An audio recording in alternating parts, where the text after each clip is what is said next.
loolu mënul comprendre après woote fi ay dialogue di doon critiquer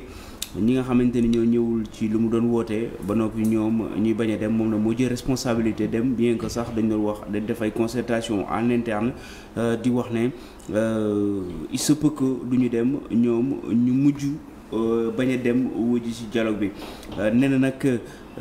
li nga xamante ni moom moo dëgmal lii di dialogue bi par exemple Khalifa Sall demoon na ci dialogue yi weesu pourtant àndu woon ak nguur gi Omar Sarr moom tamit pareil moom ci loolu la war a def et puis moom nee na dafa dem ci dialogue bi en tant que li nga xamante sax moom moo di maire bu Kaffrine en tant que citoyen aussi tamit ñi nga xamante ni ñoo koy critiquer nekk ci APR moom du leen tontu parce que devoir citoyen la def dem wuy ji ci lu nga xamante ni moom moo di dialogue bi fi amoon le 28 mai dernier. ñu wax ci Alioune Tine. waaw Alioune Tine moom je pense que juñu nañu ko sànq moom li mu wax moom moo di ci ñii di këpp kees nga xamante ni dañ leen dénk ay milliards wala sax ay millions après mu ñu manqué à l'exemple lu fi xewoon ci Covid bi ak tamit régime bi nga xamante ni ñu bëre dañ leen di tuumal ne budget yi ñu yoroon dafa manqué nee na nag ñooñu dañ leen war a traquer bien que ñoom dañuy prôner liberté wante koo xamante ni daal yow délinquant financier nga ba pare alalu askan wi nga lubal ko kooku moom warul des ci mbedd mi dañ ko war a yóbbu prison ndaxte place am foofu la bien que moom il prône la liberté comme j'ai dit tamit beneen bi nga xamante ni wax na ko moom moo di ñu sàmm bu baax li nga xamante moom moo di àq ak yelleefu doomu aadama fii ci Sénégal tamit continuer di defal ay renforcement de capacité ci ñu nga xamante ni ñoom ñooy jiite ndaxte ñu bëri ay novice lañ mën nañ def sa ay erreur sans ñu rendre ci compte wante li nga xamante ni moom moo am solo moom mooy koo xamante ne dañ la dénk xaalis nga rendre compte su fekkee sa mission jeex na. Congo Brazzaville Sénégal mu mel ni ñaari premier ministre yi li ñu bëgg rek mooy gën a ñoŋal suñu économie. waaw premier ministre bu Congo mu ngi tudd Anatole Kouliné Makosso ak premier ministre bu Sénégal di Ousmane Sonko ñoom daanaka ci ñetti fan yi yëpp ñoom ñoo nekk ensemble discuter ci lu nga xam ne moom moo di wàllu koom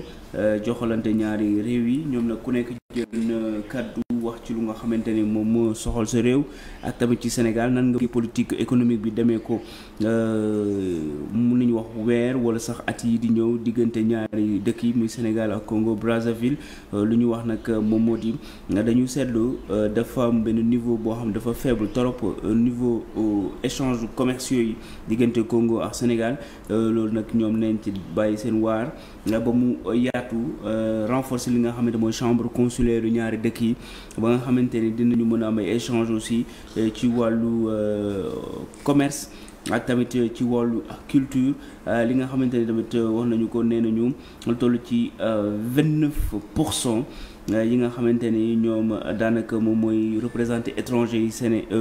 Congo loolu 29% yooyu noonu ay sénégalais ay congolais yoo xamante ni ñu ngi fii Sénégal loolu lu am importance la ci vivier boobu war na ci mën reposer wu pour am booster lu nga xam ne moo di développement bi commerce ñaari dëkk yi 1% la premier ministre Ousmane Sonko nee na loolu dafa faible trop te Afrique dañuy manqué di commercer entre eux te loolu la ñu war a jëmmal bu baax a baax moo gën ñuy tourner ci yeneen dëkk yi nga xamante ne nekkul Afrique loolu daal suñ ko renforcer yokk ci tamit li nga xamante mooy plan bi ñuy wax zone de libre échange continentale africaine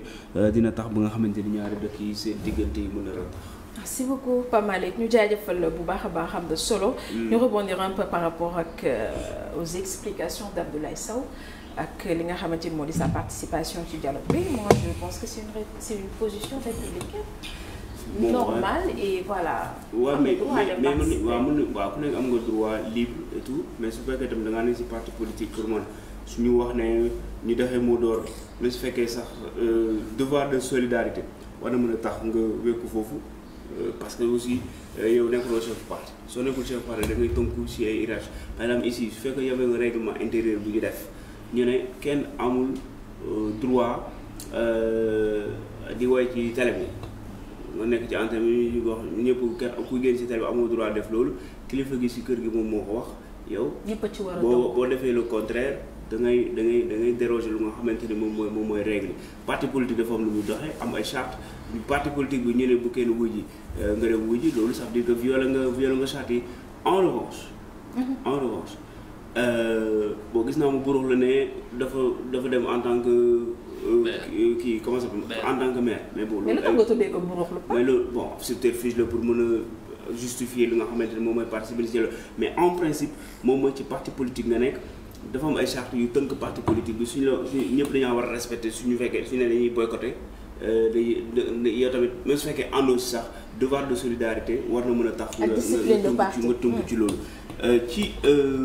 beneen parti man lu may wax en revanche moom moo di man pour man képp koo xamante ni dem nga si dialogue bi alors que su nguuru Macky Sall nga nekkoon transhumance ngay préparé wala sax bañuloo transhumance gars yi suñu la ubbilee da ngay dugg te tamit man pour man risque bi nga xamante ne moom la dialogue bi engendré parce que dialogue bi am na point positif am na point négatif ci pouvoir bi moom mooy les gens yu nga xam woote nañ dialogue bi de mais am na ñoo xam ne pain béni la si ñoo xam nga bu ñuy doog a gagné ñoom Sonko dafa wax ne fu waay toogoon fu waay ne xam na la ko waxati woon fu waay nekkoon ba lii ba heure bi ñu toog fu waay nekkoon toog fa dialogue bi nag dafa effacé wax boobu parce que loolu yaa ngi gis jour boobu doonu ko nekk mu ngi ñu ko am na ñoo xam ne sax gisuñu Sonko mais def nañ lépp ba jéem ko jege nuyu ko pour wane ni man maa ngi fa am ñoo xamante ni signalé wu ne am ñoo xam sax jël nañ fa parole donc su fekkee dañ la jox parole ça veut dire que légitimé nañ leen ci champ politique bi am na ñoo xam ne Ousmane Sonko sax peut-être considéré wu leen mais le fait que ñu jox leen parole ci jour boobu légitimé nañ seen posture ci lu nga xamante ne noonu lañ taxawee moo tax ma jàpp ne am na point positif am na point négatif point négatif bi moom mooy Ousmane Sonko li mu waxoon loolu taxawatul parce que tout simplement am na gars yoo xamante ni foofu la ñuy préparer seen processus de transhumance te par exemple man pour man Abdoulaye Seydou Sow il écarte pas que ëllëg suñ ko woowee wala sax bu ñu écarté wu gis ko ëllëg à l'avenir ci fi nga xamante ni moom moo di wax biir Pastef parce que mën nga liggéey ak ñoom te bokkoo Pastef mais nga liggéey ak ñoom dugg si régime bi de surcroît c'est un poids loo en fait poids politique bu muy incarné c'est non négligeable donc am na lu muy peser donc mën na teg loolu ci balance bi pour mën a dugg fi nga xamante ni moom moo di Pastef man pour man aussi tamit ñi nga xamante ne ñoo dem bokk ci APR tamit dese nañu gëm Macky Sall intérêt rek lañ ko topp woon. loolu mooy dëgg. En tout cas en politique faut jamais dire jamais et si toutefois ça arrivait bon. Écoute, il sera pas le premier ni le dernier. Je partage pas le même avis, totalement le même avis avec Pape Malick quand tu dis que dialogue bi dafa dindi li Sonko wala par exemple dafa ñëpp ñu fa ñëw bon si mais je te le concède mais je partage pas. Quant à ñu fa ñëw yëpp bon pratiquement c'est un moyen pour ñoom pour mën a rallier. Je suis pas d'accord quand tu cites le nom d'Abdoulaye Sow waaw moom laa wax moo tax ma cité Abdoulaye Sow moom ngay wax je suis pas d'accord partagez mon avis parce que dama jàpp ne maintenant li ñu mën a man bokk jàngat bu ma def si loolu noonu en tout cas tout ce qui était de l'ancien régime te ñu dem foofu et qui fasse fi des directives yoo xam ne Macky Sall joxe na ko man dama fa gis benn manifestation d'une frustration boo xam ne moom la ñu wone à travers le fait que ñu défier Macky Sall bi wax ne bu kenn dem ñoom ñu dem parce que tout simplement au sein de cette mouvance de l'ancienne mouvance présidentielle il y a beaucoup de frustrés ñu bëri ñu ngi reprocher à Macky Sall entente bi am digganteem ak ñi yor tey nguur gi au dernier moment et ça s'est fait à leur insu ils n'ont rien vu venir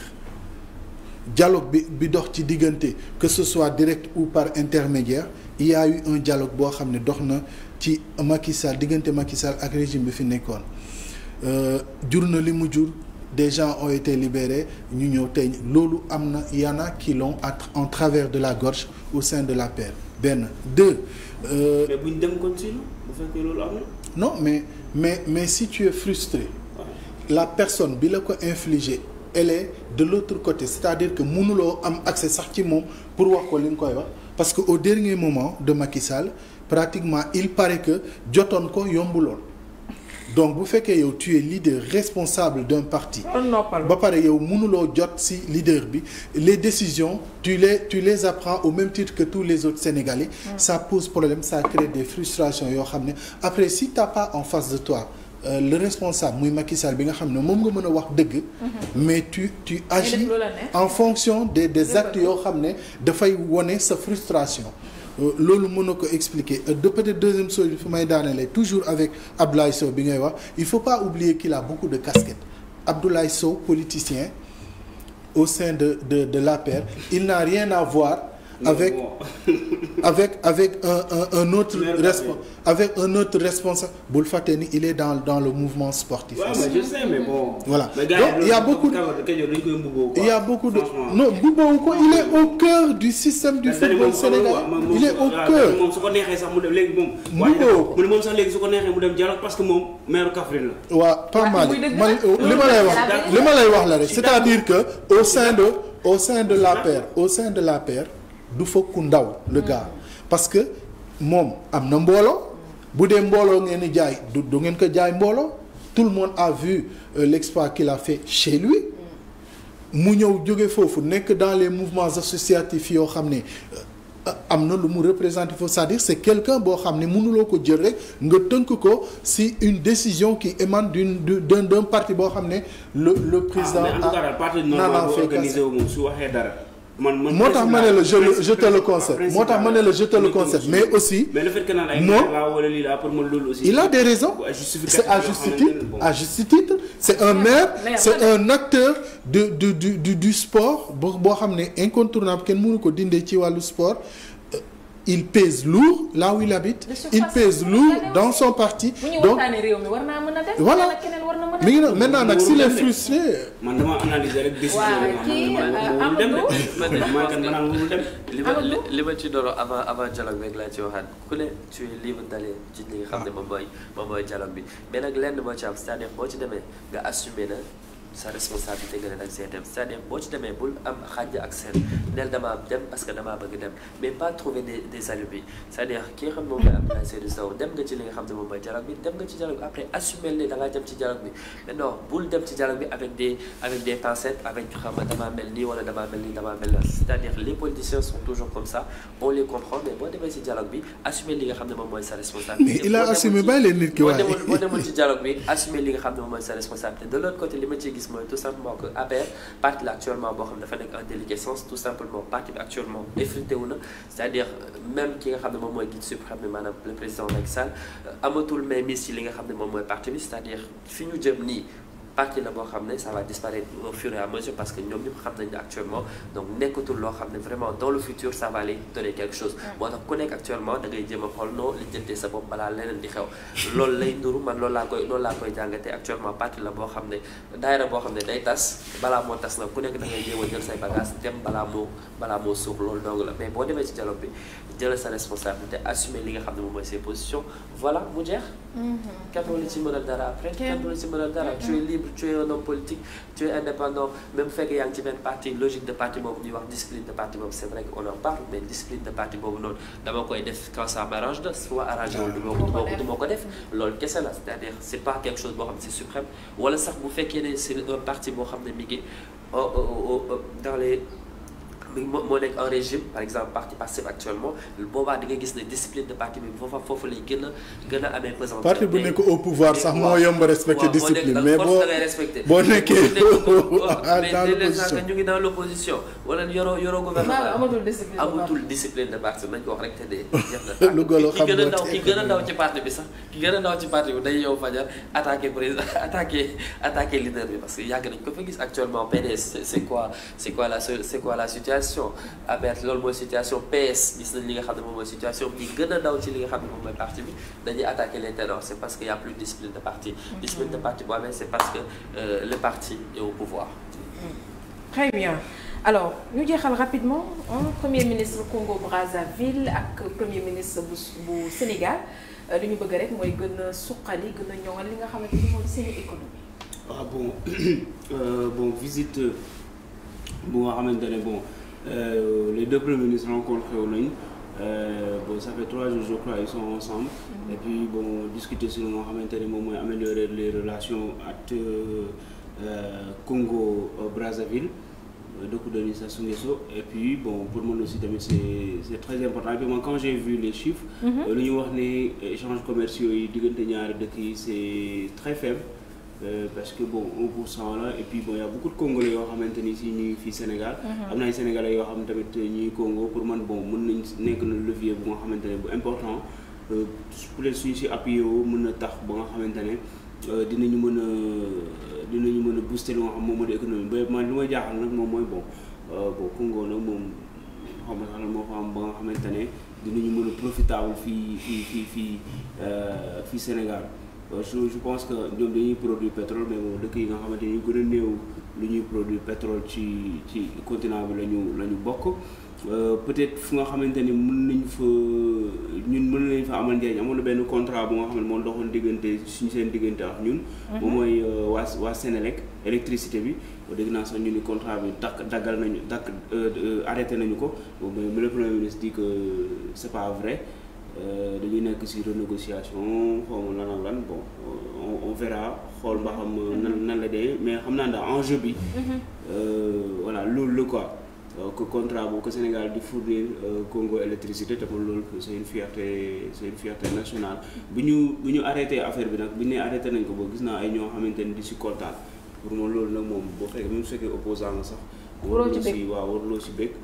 parce que boo xam nga opposant Sénégal loolu moo ko yàq da ngay bëgg rek muy naqari du dara dox bu ko defee nga am loo wax. te pour man loolu boo nekkee opposant nekk républicain aussi waruloo doxee noonu. lu ñu def loo xamante ni lu baax la da nga ko war a applaudir su fekkee dafa am naqar boo xamante ni c'est pour Sénégal contre le Sénégal la aussi tamit nga ñaawlu ko boo di espérer rek bu fekkee ni lu ko premier ministre waxee je sais pas mba xam c'est vrai wala c'est pas vrai que bu fekkee ay renégociation la rek ñu def ba nga xamante ni dina ñëwaat parce que pour man loolu moom mooy aussi tamit. Très bien. Kajoor? Moi je pense que c'est vrai que c'est pas une grande puissance africaine Congo mais toujours est-il que il y a toujours une collaboration boo xam ne mën a am te parce que aussi fépp fu Sénégalais nekk rek et puis Congolais nekk fii aussi je pense que les deux pays doivent pouvoir collaborer maintenant dans quel sens ñun ñu ngi waxu panafricanisme commencé ci continent bi balaa génn ci biti donc foofu noonu du ñu exclure kenn waruñu xool ñii am nañu wala ñii amuñu c'est en unissant nos forces qu'on peut peut-être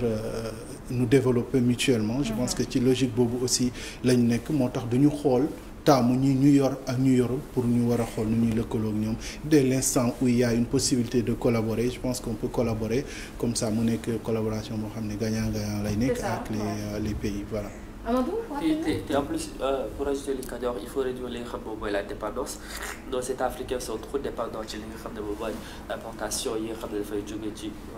sur les produits occidentaux tey jii gis nañ li nga xam ne moom mooy les États-Unis yeewu fajar le président Trump jël des droits de douane imposé ko li nga xam ne moom mooy les États africains 10% ba 50% donc loolu dafay montrer que tout simplement dañoo war a donc revoir li nga xam ne moom mooy sunu modèle économique bi mooy basé ko ci li nga xam ne moom mooy l'Afrique basé ko ci li nga xam moom mooy Pape Malick bi ko doon wax sànq ma la ZLECAf zone de libre échange continental il faudra ñu dynamiser li ni mel tey ci boo jëlee Afrique yëpp boo xoolee si li nga xam ne moom mooy suñuy échange c'est 18% donc en Afrique alors que boo demee tey ci Union européenne rek nga xam ne Afrique moo ko ëpp c'est 65% donc des échanges commerciaux donc il faudra augmenter cette situation en plus réew àdduna bi gis nga actuellement la géopolitique mondiale ni mu mel il y a des crises partout il y a des tensions partout il faudra donc ñu recenser li nga xam ne moom mooy Afrique bi recentrer li nga xam ne moom mooy suñu modèle économique fii ci Afrique balaa ñoo jéggaani feneen ñëw fii parce que lépp li nga xam ne ñu ngi koy jéggaani feneen je pense que mi ngi exister déjà en Afrique parce que Afrique la plupart du temps dañ naan ces états là amul lu ñu fi jëlee mais da ngay fàtte ne lépp luy matière première ça part de l'Afrique c'est vrai qu'on a des problèmes pour industrialiser c'est-à-dire la transformation mais lépp luy matière première même ces états occidentaux yi nga xam ne ce sont des états développés fii lañ koy jëlee donc pour vous dire que tout simplement lépp luy développé réew mi ngi fii en Afrique maintenant le reste mooy ñu dem ci li nga xam moom mooy industrialisation transformation et pour cela il faudra ñu boole li nga xam ne moom mooy suñu force te boole suñu force muy commencer par faire des échanges commerciaux intra-africains parce que loolu dinañu permettre tout simplement ñu réduire li nga xam ne moom mooy dépense bi parce que booy jëndee frais ak li nga xam ne moom mooy taux de change bi dafay cher mais donc bu fekkee dañuy échanger te on a les mêmes monnaies donc dafay am benn équilibre boo xam ne dafay am entre ci jënd beeg jaay bi te boobu dès l'instant que mi ngi am foofu noonu je pense que di nga réguler li nga xam ne mooy sa balance commerciale dès l'instant que commencé nga réguler li nga xam ne mooy sa balance commerciale tu peux avoir des moyens pour aller vers l'industrialisation je pense que l'Afrique bu bëggee développer il faudra que ñu dem ci li nga xam ne moom mooy l'intégration africaine. Très bien on attendra de voir justement partenariat boobu lan lay jur wala boog lan lay joxe alors nous allons attaquer la dernière partie de cette émission ce sera tout de suite juste après le jingle ñu dikkaat ci plateau bi ànd ak Amadou ci rubrique bii di avocat.